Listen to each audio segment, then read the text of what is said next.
Such things as submarines, moon landings, and even the nuclear arms race were envisioned by early writers of science fiction. But those first writers in the forum could not have imagined the popularity achieved by their literature of anticipation, both in print and at the box office. In this report, Randy Mason brings us a profile of one of science fiction's most ardent and articulate boosters. Even though for the most part, the University of Kansas appears to be your typical ivy-covered seat of higher learning, the Hilltop campus in Lawrence does harbor a few otherworldly sights.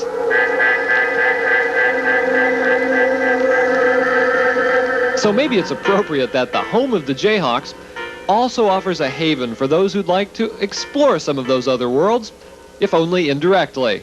We have to somehow feel that if we were there. Author James Gunn has been teaching classes on science fiction literature and fiction writing here since 1971.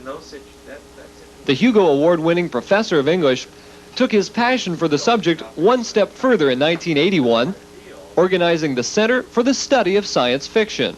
The world has changed and keeps changing, and there has been a general recognition that the one literature that we have that recognizes this kind of basic truth about the nature of our world is science fiction. It does incorporate, its very heart, the idea that the world is changing. That's what it's about.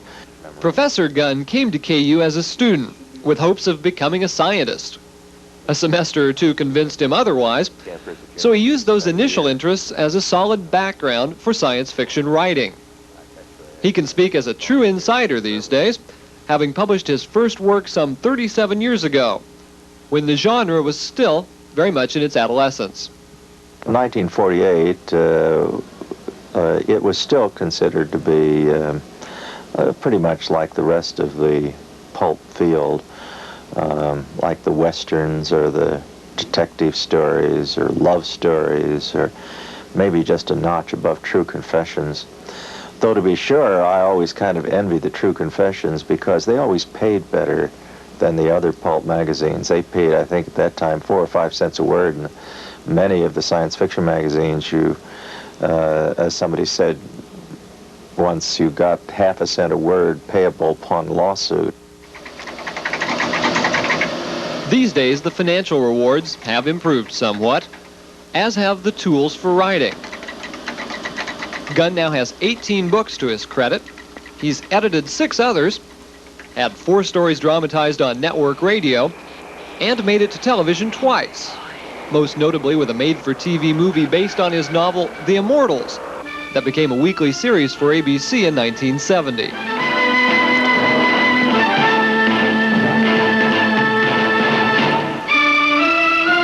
The last 15 years have been particularly productive ones for the Kansas City native. His return to the classroom marked the end of a career in public relations. He preferred, he said, to write and teach. Professor Gunn's science fiction courses hit the peak of their popularity here at KU in the early 70s, when the content was definitely something out of the ordinary. He likes to compare science fiction's increasing acceptance by the mainstream to that of jazz, which is no longer the outlaw form of music it once was either. Within the academic community, Gunn has tirelessly championed the cause of science fiction, editing several important anthologies and critically analyzing the works of Isaac Asimov, which won the Nonfiction Hugo Award 2 years ago. His ties with the writing community have taken yet another form, a series of interviews and discussions with people like Asimov, Harlan Ellison, John W. Campbell, and though it's never been released, Rod Serling, who visited KU in 1971. Were you pleased with what you did with the show? By and large, I think it failed in terms of its consistency. It was very good some weeks, quite bad other weeks, but this, I think, is pretty much the track record of most television by virtue of its desperate overexposure and the brevity of time allotted to us to produce something that is qualitative. But overall, I would say that it was a creative series. We did much more creating than we did imitating. I think we tried things, failed frequently, succeeded other times. But I think the mark of the show probably was the quite perceivable attempt at quality that went on in the show. So you look for a... I look for tellable stories that are physically tellable, and from a plot point of view, that which is at least pliable, manipulable. You know what I mean, yes, don't you? Yes, He writes well, it doesn't talk very good, you know. There's a lot of strange people, you know, in the field. People have to be strange in the first place to take up writing as a profession. And being strange in this particular way is even more unusual. Unlike most genres, like the mystery genre, for instance, or the Western genre, because there is both this emotional attachment to what's done as well as the feeling of oppression from the outside, there is much I think a sense of kind of brotherhood, and people are out helping each other and being pleased with somebody else's success. What I like best about it is the audience. The science fiction audience is about as intelligent and perceptive as any in the world. There's nothing that I can think of to say that will not be perceived by some of the audience. That audience can also be obstinate, argumentative, maybe even a little bit crazy, says Pohl, who came to Lawrence this summer to accept the James W. Campbell Award for the year's best science fiction novel. The Years of the City by Frederik Pohl. It was Pohl's second Campbell Award, selected by an international committee of scholars chaired by James Gunn. The ceremony served as the centerpiece of a two-day conference devoted to a topic not entirely near or dear to either author. The science fiction film is primarily conserving contemporary values. It says, don't rock the boat, don't experiment, don't meddle in scientific laboratories, because if you do, it's going to create a monster which will destroy your family and you and maybe the whole world. The difficulty with writing for a film in particular is that the numbers are so big. A film that costs $40 million to make is not done overnight by one individual. It's the product of a committee. There's always a whole bunch of people who represent the money people behind it, or the stars, or the studio, or somebody, all of whom have the power to say, I don't like this part, change it. And as a result, writing is no fun. Science fiction writers must look at movie making with so much combination of disdain and scorn, because they are some of the last buccaneers. You know, they really do work on their own. They have to, and they have to treasure their ideas, and they have to go for broke with ideas. These are not things that filmmakers are noted for doing.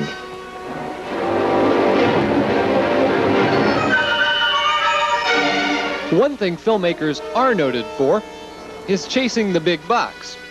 And now that science fiction seems to have escaped its B-movie image, Hollywood has opened the floodgates.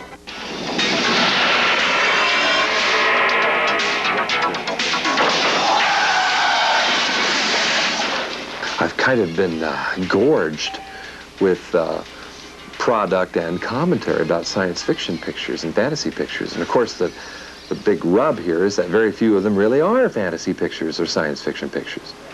As good a picture as Back to the Future is, for example, and I've interviewed Michael Fox, it really is a kind of a return to Ozzie and Harriet America.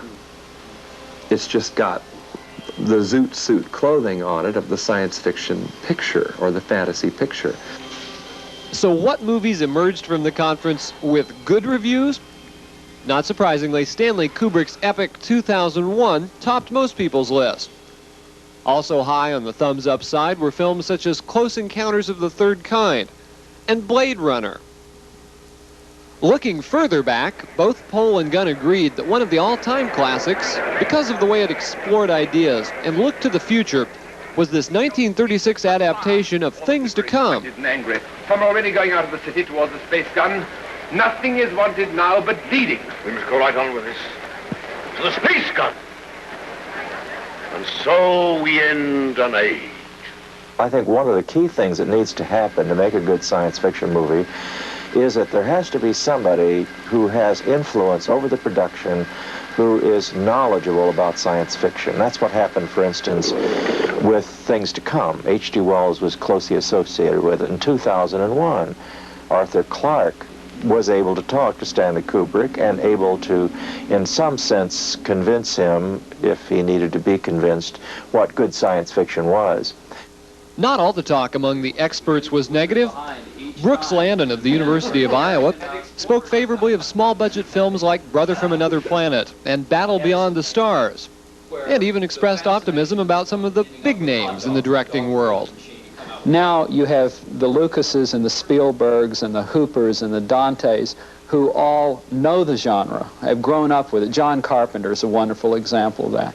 Now that doesn't guarantee that they'll do something that science fiction experts will appreciate. It doesn't guarantee that they will be true to the finer movements in the genre, but at least they can't plead ignorance anymore, and they come to it with a fondness. They actually like it because it's science fiction.